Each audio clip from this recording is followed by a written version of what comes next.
Salut à tous, Guillaume Lunatique Sanctum. Je vais vous parler aujourd'hui d'un truc sur lequel je bosse depuis 3 4 jours, je sais plus. J'ai commencé, je sais même pas quel jour on est. On est mardi, je sais pas, j'ai dû passer tout le week-end là-dessus jusqu'à aujourd'hui. Donc je me suis fait un nouveau template orchestral. Donc ici vous allez pouvoir constater que j'ai pas chômé quoi. Tout ça c'est les instruments que j'ai de disponibles sur la bécane. Là, il reste encore un groupe que j'ai pas terminé parce que je sais pas trop quoi foutre dedans. Et donc je suis à un total de, pour l'instant, 184 instruments. Voilà.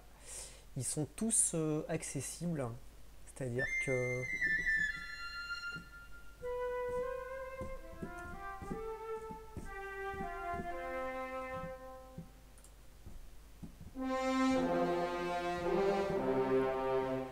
il n'y a pas trop de problèmes a priori.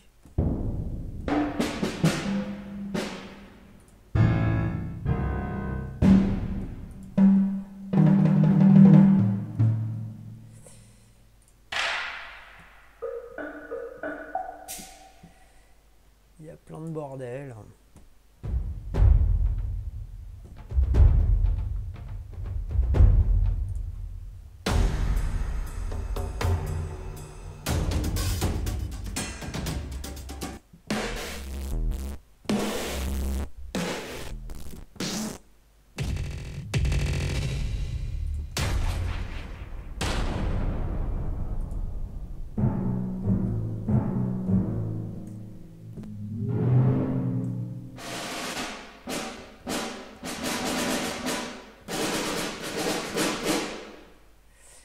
Etc.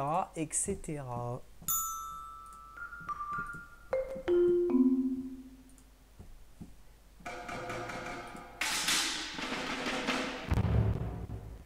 Là, ça craque parce que j'ai laissé ça ouvert.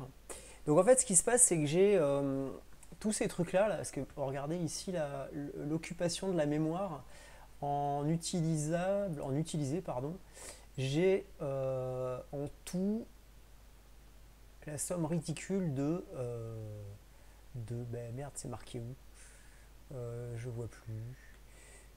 Utiliser 14 gigas. Non, non, non, j'utilise pas 14 gigas, j'utilise. Voilà, j'ai utilisé 1,86 gigas de mémoire et j'ai 14 13 de disponible. Et tout ça, c'est grâce à cette petite chose que j'ai ici. Là, c'est une fenêtre sous TeamViewer. Donc là, j'ai un PC sous Windows. Là, c'est Windows, mes couilles 10. Là. Et sur ce Windows, j'ai installé un truc qui s'appelle Vienna Ensemble Pro, qui est une passerelle qui permet de charger des plugins sur une machine en réseau. Donc je me sers de cette bécane pour mettre le maximum de plugins dessus. Là l'écran il est en tout petit, vous allez voir, je vais vous le mettre en résolution normale. Voilà, avec vue, qualité euh, optimisée pour les trucs. Je vais même mettre scaling original. Voilà. Non, parce que là en scaling j'ai pas accès au.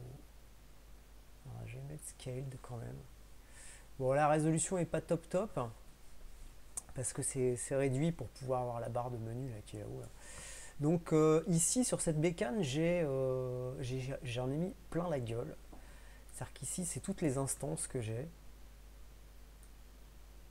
Donc j'ai des bois Spitfire, des cuivres Spitfire, des percussions natives, des autres percussions natives, le corps de Cinéperc, des claviers, des harpes, des chœurs, un quartet de cordes, un ensemble de chambres, non bref. Un orchestre symphonique, des évolutions, encore une autre catégorie de cordes avec des effets. Ici, j'ai deux ensembles de percussions. Et donc, ça se présente comme ça, Vienna. Vous avez une petite table de mixage et puis vous avez Vous avez les plugins qui sont là. Tac. Donc ici, c'est les instances de contact. Hein. Ici, par exemple, c'est tout mon setup de bois. Donc j'ai tous les bois qui sont chargés là. Ils ont tous un canal MIDI différent. Et ils ont tous une sortie audio différente.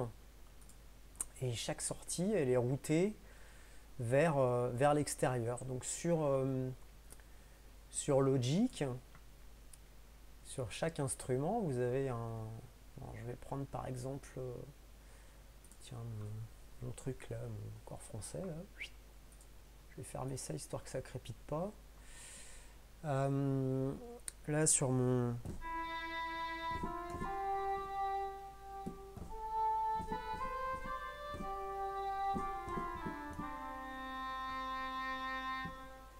Sur ce truc là, j'ai un petit plugin qui fait la passerelle entre les deux. Donc c'est tout simple, hein, ça se connecte sur sur l'instance qui est à côté et puis voilà, il n'y a rien de plus. Hein. Après il y a des fonctions couplées, découplées pour éviter que ça sauvegarde dans mon dos. Parce qu'en fait tous les paramètres du truc d'à côté, sur le serveur donc, sont sauvegardés en même temps que le projet. Donc quand vous avez 150, 180 pistes comme ça, là, ça peut prendre un peu de temps. Pour l'instant ça va, ça se passe relativement vite quoi. L'avantage c'est que quand je charge une session, les instruments sont déjà chargés sur la machine d'à côté et ils sont tout le temps chargés sur la machine d'à côté. C'est-à-dire que j'ai pas besoin d'attendre que ça mette 3 plombes à s'ouvrir. Charger un projet de cette taille-là, ça prenait genre 5-6 minutes en chargeant les samples, ça vous fait toute la mémoire. J'avais 32 Go de RAM hein, que j'ai foutu sur la bécane d'à côté. Et donc voilà quoi. Avec ça, là, je peux encore ajouter des pistes puisque j'ai de la mémoire à plus savoir qu'en foutre ici. Sur cette bécane, je peux en mettre 32 Go de RAM au maximum. Bon, pour l'instant, vu que je ne vais pas taper dans la mémoire qui me reste, je m'inquiète pas trop. Qu'est-ce que je peux montrer d'autre là-dessus bah rien, pas grand-chose. Qu'est-ce que c'est ça? Ouais, j'ai piano, de l'orgue, du cymbalum, de la harpe, et puis j'ai surtout mis beaucoup de percus, parce que les percus j'aime bien ça. Et puis là, qu'est-ce qui se passe? Tiens, il y a un souci là-dessus là. Pourquoi est-ce qu'il m'ouvre pas mon truc là? Tracks. Ah, il y a une merde là. Qu'est-ce que c'est que cette merde? D'ailleurs, il y a deux merdes. C'est quoi ce bordel? Attendez, là, il y a un truc qui va pas. Hide mixer. Et puis, mon mixeur, il est là. Ouais, c'est leur truc qui déconne. Mon mixeur, il est là, il va bien, quoi. Donc ici, là, sur la table de mixage, vous avez tous les retours. Par exemple, si je me mets à jouer de la... Bon, là, je suis en bi-écran, normalement, donc un peu casse-couille. Qu'est-ce que c'est pas ça, là? J'ai pas le droit, là? Ah bah non, le piccolo, c'est vrai, le piccolo, il est pas à cet endroit-là. Le piccolo est tout en haut du clavier, donc forcément, si je le joue au milieu, ça va pas le faire. On va prendre la clarinette solo.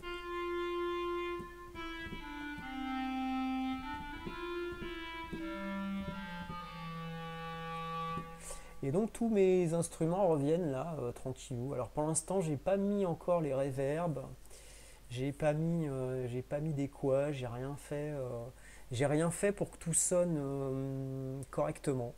Pour l'instant, tout est brut. C'est-à-dire qu'il y a des instruments qui sont dans les instances dans Contact qui ont de la reverb qu'il va falloir que je vire. Il va falloir que je mette tous les instruments en micro close, c'est-à-dire les micros les plus proches des instruments pour avoir le son sans reverb. Et puis je ferai ma petite cuisine avec des reverbs à part. Je ne les ai pas encore ajoutés, mais là je vais rajouter des reverbs par classe d'instruments, c'est-à-dire reverb pour les cordes, reverb pour les chœurs, reverb pour les claviers et les harpes, reverb pour les percussions, Voilà, il y a un paquet de percussions, hein. Ça commence ici, là, enfin ça finit ici, et il y en a jusque là des percussions pour l'instant. Et j'en ai encore plein que je pourrais mettre. Ça c'est mes cuivres et donc et mes bois. Donc voilà à quoi je m'amuse depuis 4 jours. Alors j'en ai fait 3 différents des templates. J'en ai fait un complètement foireux qui marchait pas. J'en ai fait un autre où j'avais pas compris que quand on crée un comment ça s'appelle, qu'est-ce que ça fout là ça? Pourquoi c'est là? C'est quoi ce délire? Pourquoi il m'a ouvert ça? Il est fou. Quand on crée un nouvel instrument, j'avais pas du tout percuté qu'il y avait une option multitimbrale ici. Du coup, j'avais créé des instruments avec une seule sortie. Donc j'étais un peu dans la merde et j'ai passé 3 jours à faire des templates tout foireux à cause de ça. Et c'était pas bon du tout. Donc j'en ai fait un autre avec, au lieu d'avoir une instance par classe d'instrument, j'ai fait une instance par instrument. C'est-à-dire que j'avais, je crois, 80 ou 90 contacts ouverts dans des instances. C'était infernal, ça mettait 25 minutes à ouvrir le projet. Enfin bref, c'était pas du tout la bonne manière. Donc j'ai tout recommencé depuis hier. Et puis voilà ce que j'ai réussi à faire. Donc là, je suis assez content de moi. Et puis ça se replie comme ça. Hop. Comme ça, on peut travailler uniquement sur les trucs qui nous intéressent. Et puis on peut grandir les trucs, mettre de l'automation sur les pistes, etc. etc. Voilà, donc c'est tout. Et en vous remerciant, bonsoir.